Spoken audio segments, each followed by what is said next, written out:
Graça e paz do Senhor Jesus. Chegamos hoje em Malaquias, capítulo 3, com certeza um dos livros mais conhecidos do Velho Testamento, mais comentados, mais questionados, mais tudo. Esse capítulo de Malaquias realmente coloca o homem à prova, porque ele coloca o bolso do homem né, em adoração ao Senhor, né? Ele pega aquela parte mais sensível do homem, né? O bolso. E as pessoas se debatem, porque a natureza do homem é uma natureza avarenta, é uma natureza que não gosta de dar. Ele quer receber, ele quer receber, ele quer receber. A palavra avareza significa uma sede insaciável. O homem é insaciável na questão monetária. Se ele tem uma casa, ele quer duas. Se ele tem duas, ele quer três. Se ele tem três, ele quer 10. Se ele tem um carro, ele quer dois. Se ele tem dois, ele quer... É uma sede insaciável. E é contra essa sede insaciável do homem e que atrapalha a comunhão dele com Deus, porque a palavra de Deus diz: você não pode servir a dois senhores, você não pode servir a Deus e a Mamon. Se você serve ao Deus do dinheiro, você não consegue servir verdadeiramente de coração ao Senhor. Por isso o Senhor coloca essa prova, por isso o Senhor coloca esse quesito indispensável para conhecer o coração do homem, para saber se verdadeiramente o coração do homem está voltado por completo ao Senhor, ou se ainda as coisas deste mundo, os prazeres, as coisas que nos atraem pelo olhar, ainda estão dominando o nosso coração. Diz assim esse capítulo, ele começa enviando um mensageiro: eis que eu envio meu mensageiro, que preparará o caminho diante de mim. No Velho Testamento nós temos primeiramente a menção desse mensageiro feita a Elias, e depois na época de Jesus, no Novo Testamento, falando de João Batista, que chegou batizando no Jordão para preparar o caminho para o Senhor. Aquele que, segundo ele, eu não sou digno, segundo João Batista, eu não sou digno de desamarrar as alparcas das sandálias de Jesus. E ele dizia assim: de repente, virá ao seu templo o Senhor. É de repente, porque o João Batista apareceu profetizando que o Senhor estava chegando, mas aquele povo teve muita dificuldade de entender, de aceitar, de acreditar nas palavras de João Batista.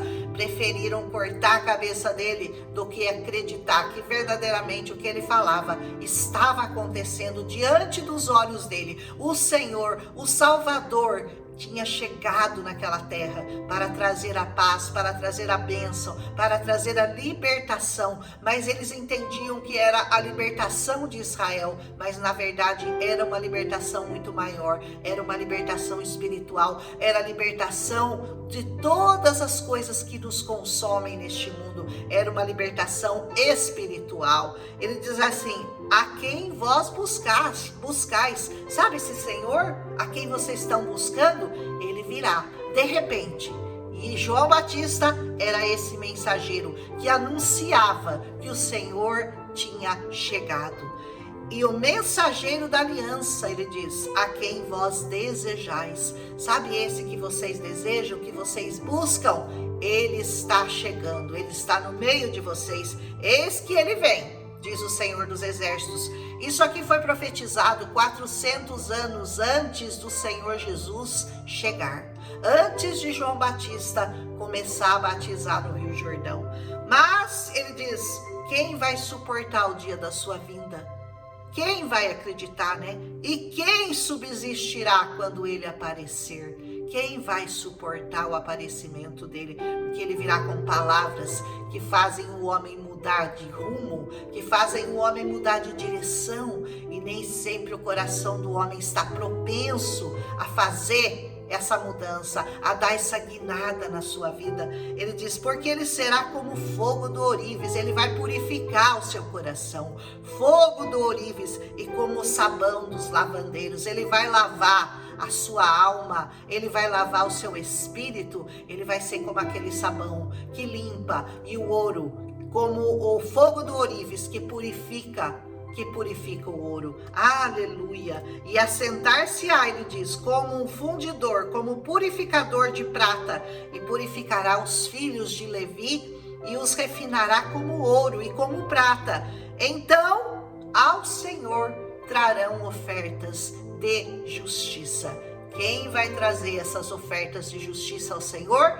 Aqueles que crerem, aqueles que subsistirem naquele dia, aqueles que confiarem que aquele era o Messias, que aquele era o enviado de Deus. Esses trarão verdadeiramente essas ofertas de justiça diante do trono do Senhor. E a oferta de Judá e Jerusalém será agradável ao Senhor. O Senhor recebe como oferta agradável na presença dele aqueles que trazem neles a semente da justiça, que é o Senhor Jesus, como nos dias antigos e como nos primeiros anos. E chegar-me-ei a vós para juízo.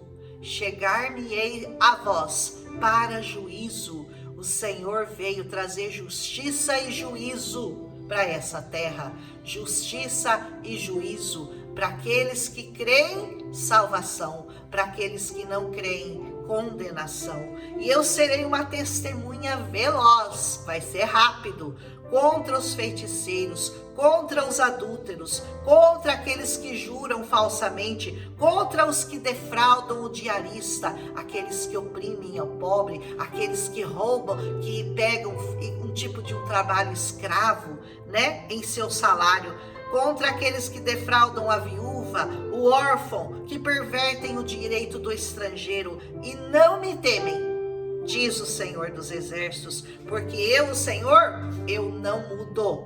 Por isso, vós, ó filhos de Jacó, não sois consumidos. Sabe por que você ainda não foi consumido? Pela ira do Senhor, porque Ele não tolera o seu pecado, porque Ele é contra aquilo que a nossa carne mais deseja, a prostituição, a inveja, a soberba, tudo isso que o Senhor abomina. A nossa carne está cheia, mas o Senhor diz assim, eu não mudo, e vocês só não são consumidos por mim, por causa disso, por causa da minha promessa, não é por causa de vocês, porque se depender de vocês, vocês já tinham sido consumidos há muito tempo, é por causa de mim, por causa do Senhor que nós não somos consumidos. Desde o dia dos vossos pais, ele diz, vocês se desviaram dos meus estatutos, vocês não guardaram meus estatutos, tornai-vos, pois, a mim, e eu me tornarei a vós, diz o Senhor dos Exércitos. Mas vós dizeis, em que havemos de tornar? E ele vai começar a dizer uma coisa muito séria. No que eu devo me tornar a Deus? Como assim que eu tenho que me voltar a Deus? Deus só vai se tornar a você quando você se voltar para Ele. É quando você olhar para Ele, Ele vai olhar para você. Mas Ele também tem aqueles escolhidos, né? E como eu sempre digo aqui nas minhas pregações, um escolhido não tem escolha. Se Deus te escolheu, já era. Você vai ser do Senhor, porque um escolhido não tem escolha. Eu oro muito para ser uma escolhida do Senhor. Ore para ser um escolhido do Senhor, para que Ele te escolha. Fala, Senhor, me escolhe, eis-me aqui, envia-me a mim, Senhor. Faz em mim a tua vontade, cumpre em mim o teu querer. Como eu desejo muito que o Senhor tenha me escolhido de todo o coração, e eu creio que Ele me escolheu. Eu creio que Ele me separou para alguma coisa, e eu quero fazer isso de uma maneira muito bem feita, porque ai daquele que faz a obra de Deus relaxadamente, né? E ele diz assim, agora ele vai começar a falar, por que você tem? Torne-se a mim, e eu tornarei a você. E aí ele diz assim, roubará o homem a Deus? Essa pergunta aqui, muita gente não gosta de ouvir essa parte, mas o Senhor é muito claro, roubará o homem a Deus? Todavia vós me roubais. E vocês dizem, no que é que nós te roubamos? E ele responde, nos dízimos e nas ofertas. Vocês roubam a Deus nos dízimos e nas ofertas. Com maldição sois amaldiçoados. Uau! O Senhor vai me amaldiçoar se eu roubar o dízimo dele? Vai. Ele vai. Está escrito aqui. porque a mim me roubais. Sim, toda essa nação me rouba, porque não devolve dízimo para o Senhor, não dá ofertas no altar do Senhor. Trazei todos os dízimos, diz a ele, à casa do tesouro. É por isso que eu falo que esse é um dos capítulos mais conhecidos da Bíblia, porque todo mundo que vai falar de dízimo e ofertas usa o quê? Malaquias capítulo 3. Então é um capítulo que muita gente quer arrancar da Bíblia, né? Não quer ler esse capítulo, quer arrancar lá, falar, não, mas o dízimo era só no Velho Testamento, o dízimo, o 10% que você tem que dar para o Senhor é só no Velho. Você sabe que você tem razão? Eu sou obrigada a concordar com você, porque Jesus não pediu o dízimo, Jesus pediu muito mais que isso. Sabe o que ele pediu para aquele rico? Ele diz assim, vende tudo que você tem e dá para Deus. Então Jesus não pede dízimo, Jesus pede 100%. Ele fala, você quer me seguir? Então vende tudo que você tem. E a pessoa era muito rica. Vende tudo que você tem, dá aos pobres. E aí você vem e me segue. Mas sabe por que ele falou isso para aquele rico? Porque ele conhecia o coração dele. E ele sabia que o coração daquele homem, embora ele fosse cumpridor de toda a lei, mas o coração dele estava naquele dinheiro que ele possuía. E ele diz, vende tudo. Então, Jesus nunca pediu dízimo? Não, Jesus não pede dízimo. Jesus pede muito mais do que o dízimo. Jesus pede tudo. Tudo. E aí você escolhe se você quer seguir o velho, ou se você quer seguir o novo, ou se você não quer seguir Jesus. Ele te dá essa opção também, né? Mas, pobre de você, se você escolher não segui-lo. Porque segui-lo, ele é o caminho. E ele é o único caminho. Ele não é um caminho. Porque se ele falar, eu sou um caminho, significa que tem outro. Não, ele diz, eu sou o caminho. Artigo definido, meu irmão. Artigo definido. Só tem um caminho que leva ao Pai. E esse caminho é Jesus. Ele diz, trazei todos os dízimos à casa do tesouro. Para onde que você tem que trazer? Para a casa do tesouro. Onde que é a casa do tesouro, Senhor? É a igreja do Senhor Jesus nessa terra. A igreja do Senhor Jesus, para que haja mantimento na minha casa. Na casa do Senhor não pode faltar mantimento para os pobres, para os necessitados, para aqueles que precisam do pão. E você tem, e você pode dar, e você não dá. Você nega isso ao Senhor. E depois que você trouxer, ele diz assim, fazei prova de mim. Fazei prova de mim. O Senhor, em nenhum lugar da palavra inteira que você vai ler, ele diz que você pode prová-lo, porque a palavra de Deus diz que o Senhor não pode ser provado, mas nesse caso, nesse único caso, ele diz, traga os dízimos e depois faça prova de mim. Se eu não vos abrir a janela dos céus,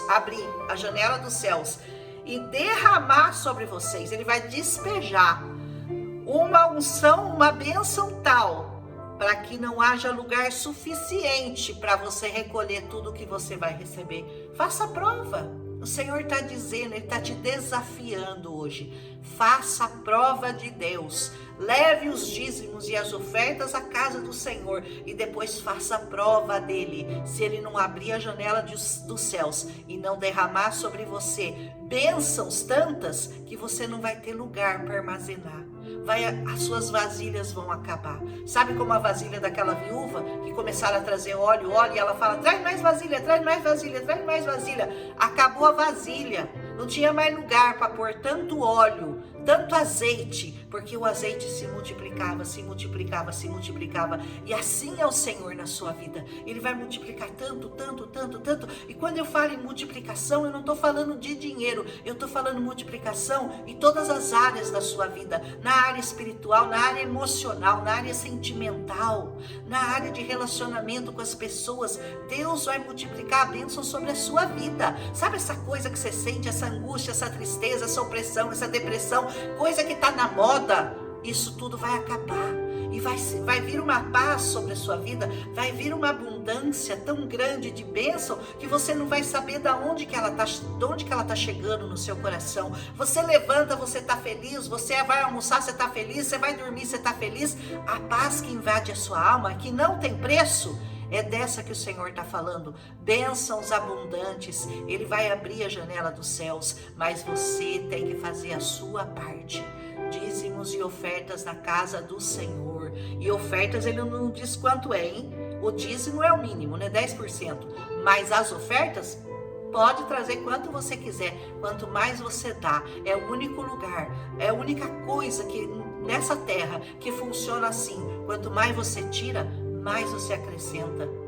Quanto mais você dá, mais multiplica na sua vida. É assim que o Senhor trabalha. Se você entender isso um dia, você vai descobrir a maravilha que é doar na casa de Deus, dar na casa do Senhor, porque Ele recebe com alegria. Mas você não pode dar com tristeza. Ele fala, não traga nada com tristeza no coração.